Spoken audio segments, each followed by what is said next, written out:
یوں تو تنقید کا عمل بنیادی طور پر ہے ہی شعر کی تفہیم سے متعلق، لیکن کبھی کبھی اس کے دائرے کو وسیع کر کے ہم تفہیم و تشریح سے آگے بڑھا کر اسے تعبیر تک لے جاتے ہیں اور تنقید کے اور منصب بھی گنواتے ہیں۔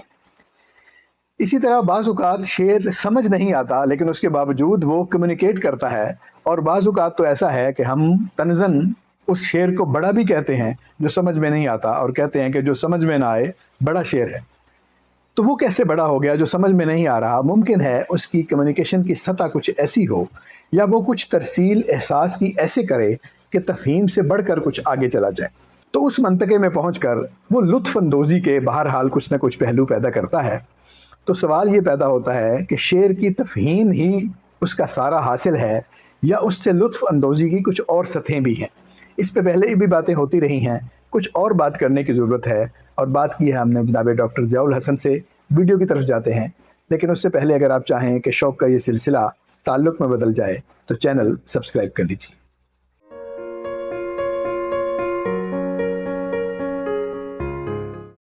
السلام علیکم، عابد سیال حاضر ہے دائرہ اردو کے سلسلے ایک سوال کے ساتھ، اور آج وقت عنایت کیا ہے جناب ڈاکٹر ضیاء الحسن نے۔ بہت شکریہ سر، آپ نے مہربانی فرمائی۔ بات آپ کے ساتھ جاری ہے، اور سوال سر یہ ہے کہ جو شاعری ہے یا جو شعر ہے، ایک شے ہے شعر فہمی، شعر کا فہم یا جو بات اس میں کی گئی ہے اس کو سمجھنا، دوسرا ہے اس سے لطف اندوز ہونا۔ یعنی شعر جو ہے اس میں اظہار حکمت کی بات بھی ہوتی ہے اور لطف کے کچھ پہلو بھی ہیں۔ تو کیا یہ دونوں الگ الگ ہیں؟ یعنی سوال یہ اس وجہ سے پیدا ہوتا ہے کہ بعض نقاد ہم نے دیکھے یا بعض قاری ہم نے دیکھے کہ وہ جو شعر کا فہم ہے وہ تو بہت اچھا ہے، لیکن جو شعر کا لطف ہے اس کی طرف ان کا دھیان کم ہوتا ہے یا نہیں ہوتا، یا کچھ ایسے ہیں جو صرف شعر کا لطف اٹھاتے ہیں اور اس کا جو فہم ہے بعض اوقات وہ پوری طرح ظاہر ہے۔ کئی غالب کے شعر ایسے ہیں کہ ہمیں ان کا پورا فہم نہیں ہے لیکن لطف اس میں موجود ہے۔ تو شعر کا جو بنیادی تقاضا ہے وہ کیا ہے کہ اس کو سمجھا جائے یا اس سے لطف اٹھایا جائے؟ بہت شکریہ عابد سیال صاحب۔ یہ سوال ہمارے زمانے کا ہے، یہ سوال پہلے نہیں تھا، اس لیے کہ پچھلے تقریباً 100 سال سے مغرب سے جتنی بھی تنقیدی تھیوریاں آ رہی ہیں ہمارے ہاں، وہ سب کی سب ان کا انحصار معنی پہ ہے کہ شعر میں کہا کیا گیا ہے۔ شعر میں کا جو پورا تخلیقی عمل آپ سمجھیں کہ اگر ہم ایک فن پارے کو اس کے یعنی اپنے سمجھنے کے لیے اجزاء کریں تو 3 اجزاء بنیادی اجزاء پر مشتمل ہوتا ہے۔ ایک اس کی حیت ہے، دوسرا اس کا اسلوب ہے، اور تیسرا اس کا موضوع یا بات یا فکر جو بھی آپ کہیں وہ ہے۔ تو جب ہم شعر کو صرف معنی کی سطح پر محدود کرتے ہیں تو اس کا مطلب ہے کہ ہم شعر کے صرف ایک پہلو پر بات کرنا چاہتے ہیں، اور جو باقی پہلو ہیں ان پر ہم بات نہیں کرنا چاہتے، یا باقی پہلوؤں کو ہم نے نظر انداز کر دیا ہے یا ان کی اہمیت کو ختم کر دیا ہے۔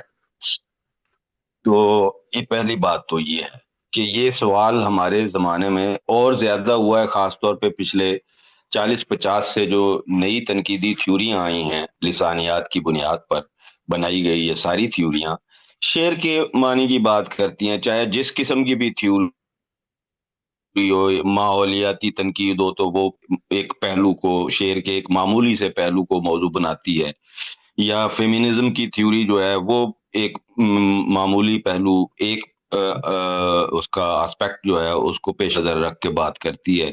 باقی شعر ان کے، باقی شاعری اور باقی شعر بھی ان کے لیے، یا نوآبادیاتی تھیوری ہے، یا اور بہت ساری تھیوریاں جو اس زمانے میں ہمارے ہاں پے در پے مسلسل آ رہی ہیں۔ ساختیات کو بھی آپ اسی ذیل میں رکھتے ہیں؟ ساختیات والے تو جی وہ ساخت بھی ظاہر ہے، ہاں ساختیات بھی اسی لیے ہے کہ شاید ساختیات کا بنیادی تو مسئلہ شعر ہے ہی نہیں، شاعری ہے ہی نہیں، یعنی کوئی خاص متن بھی نہیں ہے ان کے لیے۔ اخباری متن کے بھی وہی معنی ہے اور جو اعلیٰ شعری متن کے ہیں، تو ان کے ہاں تو متن کی بہت کوئی اہمیت ہے بھی نہیں، متن کے تخلیقی عناصر ان کے زیر بحث ہی نہیں ہوتے، ان کے پیش نظر ہی نہیں ہوتا۔ تو یہ تو اس وجہ سے ہمارے ذہن میں یہ سوال آتا ہے، ورنہ شعر جو ہے وہ اصل میں ایک مسٹیریس، بہت ہی پر اسرار قسم کا تخلیقی تجربہ ہے، جس کے اندر یہ کمال ہے کہ معنی بھی اس کے اندر ہلکورے لیتا رہتا ہے اور لطف بھی ہلکورے لیتے رہتا ہے مسلسل. بہت اچھا. یعنی یہ کہ آج سے 200 سال پہلے غالب کے شعر سے جس طرح سے لطف لینے والے لوگ تھے یا جس انداز میں انہوں نے لطف لیا، آج ہم ویسے نہیں لیتے. یعنی لطف بھی تبدیل ہو گیا ہے. کس وجہ سے تبدیل ہوا ہے؟ ہمارا وین تبدیل ہوا ہے، ہمارا وجود تبدیل ہوا ہے، ہمارا معاشرہ تبدیل ہوا ہے، ہمارا تمام نظام زندگی تبدیل ہو گیا، جس نے ہمیں ایک تبدیل شدہ انسان بنا دیا ہے. یہ تبدیل شدہ انسان اگر غالب کے شعر سے لطف اندوز ہونے کا یا شاعری سے لطف اندوز ہونے کا ذوق اپنے اندر پیدا کرے تو یہ ذوق ویسا ذوق نہیں ہوگا جو 19ویں صدی میں تھا. ٹھیک. تو اس کا مطلب ہے کہ شاعری کوئی ٹھہری ہوئی ساکن چیز نہیں ہے کہ غالب نے ایک شعر کہہ دیا ہے تو اب اس کے اندر جو ایک خاص طرح کا اتنا لطف ہے وہ ہمیشہ اتنا ہی رہے گا، یا ایسا لطف ہے وہ ایسا ہی رہے گا. نہیں، ایک چھوٹی سی سادہ سی بات میں آپ سے عرض کروں کہ غالب کے زمانے میں، غالب کے یا میر کے زمانے میں، میر کے شعر کو فلسفہ وحدت الوجود کو پیش نظر رکھ کے پڑھا جاتا تھا. جی ہاں. لیکن ہمارے ہاں جدید زمانے میں وہی ہم اس کو وجودیت کے تناظر میں بھی دیکھتے ہیں اور محسوس کرتے ہیں. اب دونوں اپوزٹ فلسفے ہیں. جی ہاں صحیح. ایک میں انسانی وجود کسی بڑے وجود میں ضم ہو جاتا ہے اور ایک میں کسی بڑے وجود کا کوئی وجود ہی نہیں ہے وجود ہی اور نہیں. صرف میں ہی میں باقی رہ گیا ہے. اب ذکر کوئی نہیں. ٹھیک ہے نا؟ تو جی، تو اس لیے وہ یعنی اس کا لطف بھی بدل گیا اور اس کا معنی بھی بدل گیا، یعنی لطف کے ساتھ معنی بھی تبدیل ہو گیا. تو اس کا مطلب ہے کہ معنی کی کوئی اٹیچمنٹ لطف کے ساتھ بھی ہے. جی. یعنی جب ہم غالب کے شعر کو، مثلا عابد علی عابد نے، وہ بڑا مشہور ہے، ابن مریم ہوا کرے جی ہاں. کوئی میرے دکھ کی دوا کرے کوئی، ٹھیک ہے، تو وہ انہوں نے اس کو لسانی حوالے سے اس کا کیا نا، ایک لہجہ بدلے تو شعر کا معنی بدل جاتا ہے. ایسے. ہاں بدل جاتا ہے، اس میں ایک لطف ہے، اس میں بھی ایک مزہ ہے، اس کو جان لینے کا بھی ایک مزہ ہے. جی. لیکن شعر کے اندر جو بات کی گئی ہے یا جو ایک دنیا پیش کی گئی ہے یا جو ایک وجود پیش کیا گیا ہے، اس نے یا جو تخلیقی تجربہ اس کے اندر موجود ہے، اس کا لطف جو آپ نے خود بھی ابھی کہا کہ نہ جانتے ہوئے بھی ہمیں محسوس ہوتا ہے. تو اس کا مطلب ہے کہ معنی کی تفہیم کی بھی ایک سطح نہیں ہے. جی بالکل. معنی کی بھی کم از کم تفہیم کی 2 سطحیں ہیں، ایک شعوری سطح اور ایک لاشعوری سطح. جب ہم کسی شعر سے لطف اندوز ہوتے ہیں تو شعر ہمارے باہر نہیں رہتا، ہمارے وجود میں داخل ہو جاتا ہے. جب وہ ہمارے وجود میں داخل ہوتا ہے تو وہ اپنے وجود، اپنے معنی کے تمام امکانات ہم پر منکشف کرتا ہے جو ہمارے شعور میں نہیں آتے، لیکن ہمارا وجود اسے سمجھ لیتا ہے. یہ بہت اچھی بات کی، بہت اچھا. تو یعنی جب وہ سمجھ معنی جو لیتا ہے، ہے، یعنی معنی کا تعلق جو ہے وہ آپ کی عقلی صلاحیت کے ساتھ ہے اور آپ کے فہم کے جی ساتھ ہے، لیکن لطف کا تعلق جو ہے وہ پورے وجود جی کے ساتھ. پورے وجود کے ساتھ ہے. بہت اچھا. تو اور وجود بڑا ہے، بہت بڑا ہے. بہت. کتنا بڑا ہے کہ اس کو کائنات اصغر کہا گیا نا وجود کو، تو وہ اتنا بڑا ہے کہ اس کے لیے کائنات کا لفظ رکھنا پڑ گیا. اب وہ پوری جو کائنات اصغر ہے، اس وجود کے ممکنہ جو امکان یعنی معنی ہے ان تک اس کی رسائی ہو جاتی ہے، ہمارے شعور میں نہیں آتی. وجود کی رسائی ہمیں کیسے پتہ چلتی ہے؟ وجود تک جب معنی کی رسائی ہوتی ہے تو وہ چونکہ لاشعوری ہوتی ہے، چونکہ وہ وجدانی ہوتی ہے، اس لیے ہمارے شعور میں نہیں آتی. لیکن ہم یہ دیکھتے ہیں فوری طور پہ، ہم یہ نہیں کہہ سکتے میر کے فلاں شعر نے ہمارے وجود میں یہ تبدیلی پیدا کی. ہم تک اس کی خبر ایسے پہنچتی ہے کہ ہم تبدیل ہو جاتے ہیں. وہ شاعری ایسی ہے جو بڑی شاعری ہے، اعلی شاعری ہے، وہ ممکن نہیں ہے کہ ہم اس سے لطف اندوز ہوں اور وہ ہمیں اپنے جیسا نہ بنائے. تو پھر ہمارا پورا وین وہ بدل دیتی ہے، زندگی کے بارے میں ہمارا تصور بدل دیتی ہے، ہمارے اپنے بارے میں ہمارا تصور بدل دیتی ہے. تو وہ ہمیں عموماً سالوں بعد پتہ چلتا ہے. تو لیکن اگر آپ اپنی خبر رکھنے والے بھی ہیں اور شاعری کی خبر رکھنے والے بھی ہیں تو آپ کو پتہ چل جاتا ہے کہ اب میں وہ نہیں رہا جو میں پہلے تھا.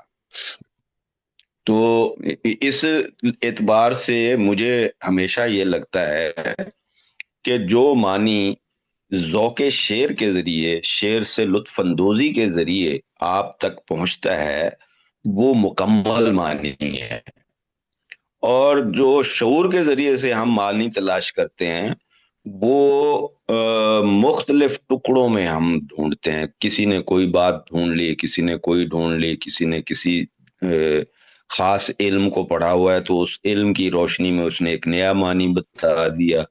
کسی نے شاعری کو دوسرے طریقے سے پڑھا ہوا ہے، اس کا پڑھنے کا انداز مختلف ہے، اس کو شاعری کو محسوس کرنے کا انداز مختلف ہے، اس نے ایک اور معنی ہمیں بتا دیے.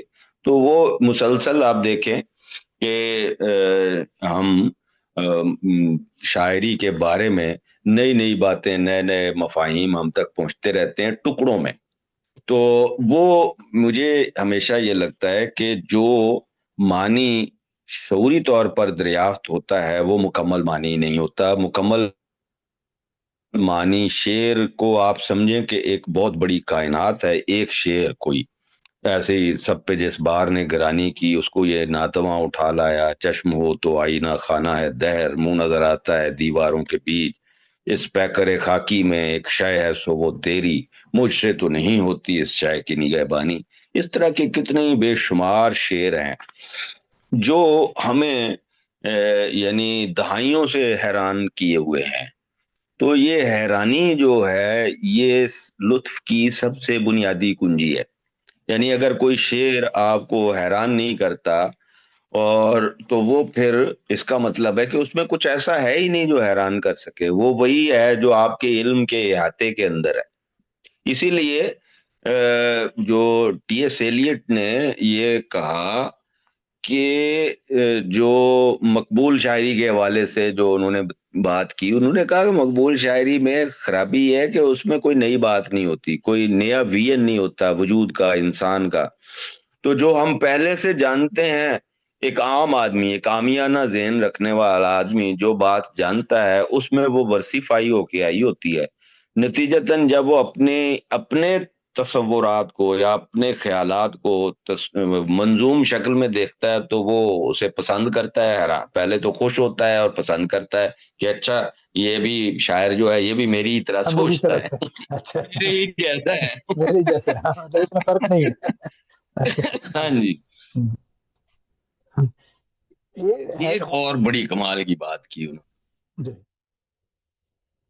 ایک اور بڑی کمال کی بات کی انہوں نے ایک عجیب و غریب جملہ لکھا کہ کاری بارے دیگر تخلیق کرتا ہے. اب ظاہر ہے اس کا یہ مطلب تو نہیں ہے کہ قاری جو ہے وہ متن تخلیق کرتا ہے، متن تو شاعر نے تخلیق کر دیا ہے. اس کا مطلب ہے کہ وہ شعر کے اندر کی دنیا اپنے اندر سے میچ کر کے ایک نئے معنی تک رسائی حاصل کرتا ہے. وہ نیا معنی اس کی تخلیق نو ہے، یعنی یہ وہ یا اس کی تفہیم نو ہے. تو اس لحاظ سے کوئی بھی دنیا میں قاری ایسا نہیں ہے جو پیچیدہ سے پیچیدہ ترین شعر بھی پڑھے اور کچھ نہ کچھ اس کے ذہن میں تصور اس کا نہ پیدا ہوتا ہو. لیکن ہم اس کو معنی نہیں کہتے. ہم کس کو معنی کہتے ہیں؟ جو ہمارے یعنی اہل علم جو جس معنی کا تعین کرتے ہیں، ہم صرف اس معنی کو معنی قرار دیتے ہیں. منطقی جو زیادہ ہے، منطقی طور پہ یعنی عقلی طور پہ. مختلف جو فنی رموز ہیں ان کو پیش نظر رکھتے ہوئے دلائل سے، شواہد سے، پوری ترتیب سے وہ ایک بات ہم تک پہنچاتا ہے اور ہم اسے تسلیم کرتے ہیں، کیونکہ وہ بات میں اتنی قوت ہوتی ہے کہ ہم تسلیم کر لیں. لیکن ظاہر ہے وہ جو بات ہے یا جو معنی ہے وہ شعر کا بدل تو نہیں ہے، نہ شعر کے لطف کا بدل ہے، نہ وہ شعر کے لطف میں کوئی کسی بہت بڑے اضافے کا باعث ہی بنتا ہے.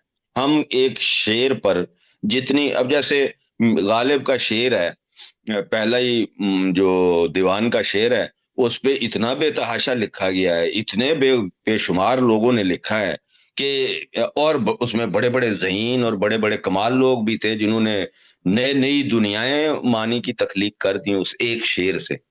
تو ہم وہ سارے پڑھتے ہیں، اس سب کے باوجود بھی ہم یہ نہیں کہتے کہ اس ساری بات نے شعر کے لطف میں کوئی بہت بڑا اضافہ کیا ہے. شعر کے لطف میں جو چیز اضافہ کرتی ہے وہ ہمارا ذوق شعر ہے، کہ ہم کون ہیں، ہم شعر کو کس طرح سے ریسیو کرتے ہیں، ہم ریسیور ہیں اس شعر کا.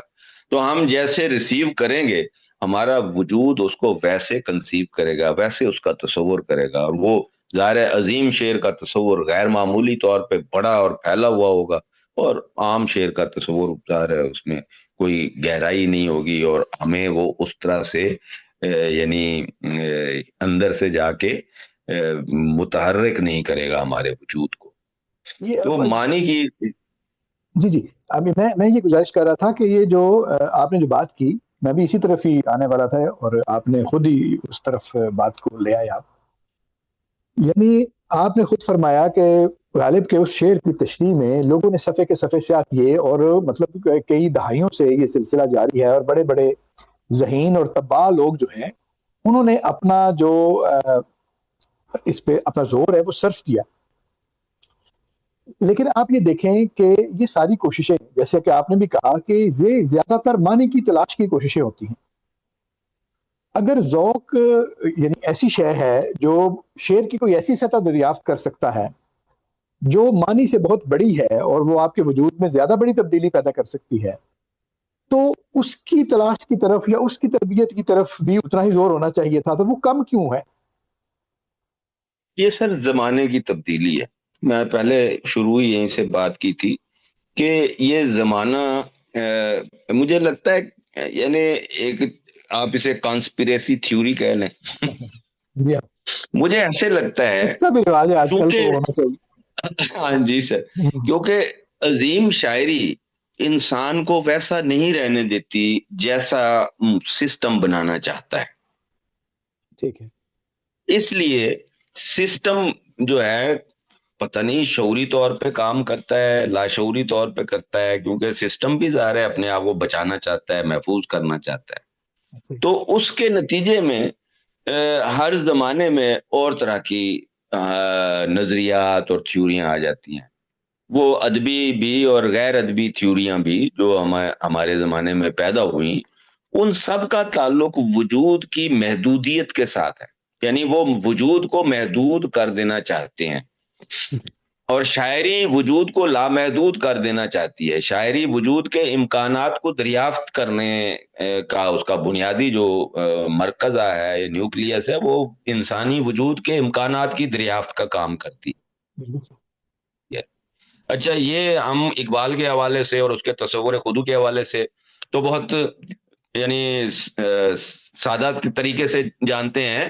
یہ اس کام میر کے ہاں بھی ہے، غالب کے بھی ہیں. یہ ہر عظیم شاعری کا بنیادی وظیفہ ہی یہی ہے کہ وہ وجود کی لامحدودیت کو اپنا موضوع بناتی ہے. جب مجھ پر اپنے وجود کی لامحدودیت منکشف ہوگی تو میرے جو سوشل سیلف ہے وہ بہت چھوٹا مجھے نظر آنے لگ جائے گا، اور میں اس سوشل سیلف کی نورشمنٹ کے لیے کام کرنے کی بجائے اپنے لامحدود وجود کی طرف متوجہ زیادہ رہوں گا. جب میں اپنے وجود کی طرف متوجہ رہوں گا تو ظاہر ہے مارکیٹیں ویران ہو جائیں گی سر، کارخانے بند ہو جائیں گے، کیونکہ یہ کارخانے اسی صورت میں چلنے ہیں جب میرے لیے وجود سے زیادہ برانڈز اہم ہوں گے، ڈالرز اہم ہوں گے، چیزیں اہم ہوں گی.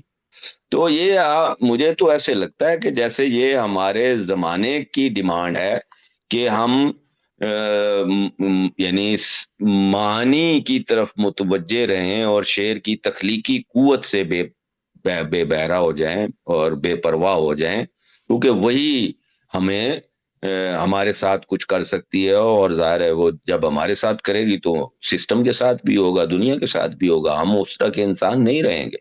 دیکھیں، وہ جو پرانا تصور شعر تھا ہمارے یہاں، اس میں اعلیٰ ترین انسان کا تصور یہ تھا، یعنی عشق کا بنیادی مرکزہ ہی یہی تھا کہ جو انسان جتنا دوسروں کے لیے زندہ رہتا ہے وہ اتنا ہی بڑا انسان ہوتا ہے، جو انسان اپنے لیے زندہ رہتا ہے وہ کمینہ ارذل انسان ہے، جو اپنی خواہشات پوری کرنا چاہتا ہے، جو اپنی ہوس پوری کرنا چاہتا ہے، جو سب کچھ سمیٹ لینا چاہتا ہے۔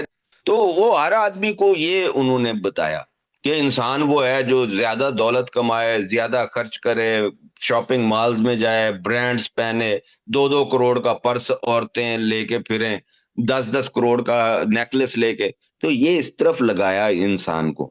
اب یہ انسان وہ نہیں ہے، وہ انسان وہ تھا جس کے پاس اگر ایک کھجور بھی ہے اور کوئی اور بھوکا آ گیا تو وہ کھجور بھی اسے پیش کر دیتا تھا۔ تو یہ تو اب کس سے کہانیاں لگتی ہیں نا ہمیں، یہ ساری باتیں، یہ ایک دو نہیں ہیں، ہزاروں واقعات ہیں جو تاریخ میں بھی بکھرے ہوئے ہیں اور شاعری میں بھی پھیلے ہوئے ہیں۔ تو وہ انسان انہوں نے آہستہ آہستہ ختم کیا ہے۔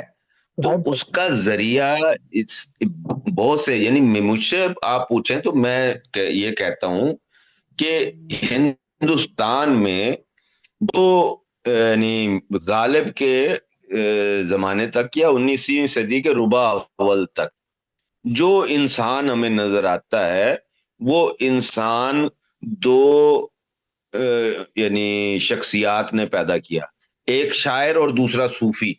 دونوں کا نقطہ نظر ایک تھا اور دونوں نے ایک ہی نظریہ زندگی دیا۔ شاعر کی ایفیکٹونیس نسبتاً زیادہ تھی کہ وہ دور تک پہنچتا تھا اور شعری قوت بھی اسے حاصل تھی۔ تو وہ شاعری، اب آپ کے پاس انہوں نے اس شاعری کو بھی بدل دیا، انہوں نے کہا شاعری یہ کیا شاعری ہے، یہ کیا یعنی اس پہ ہزار طرح کے ہمارے نقادوں نے اعتراضات وارد کیے ہیں جو ہم آپ اچھی طرح جانتے ہیں ان اعتراضات کو۔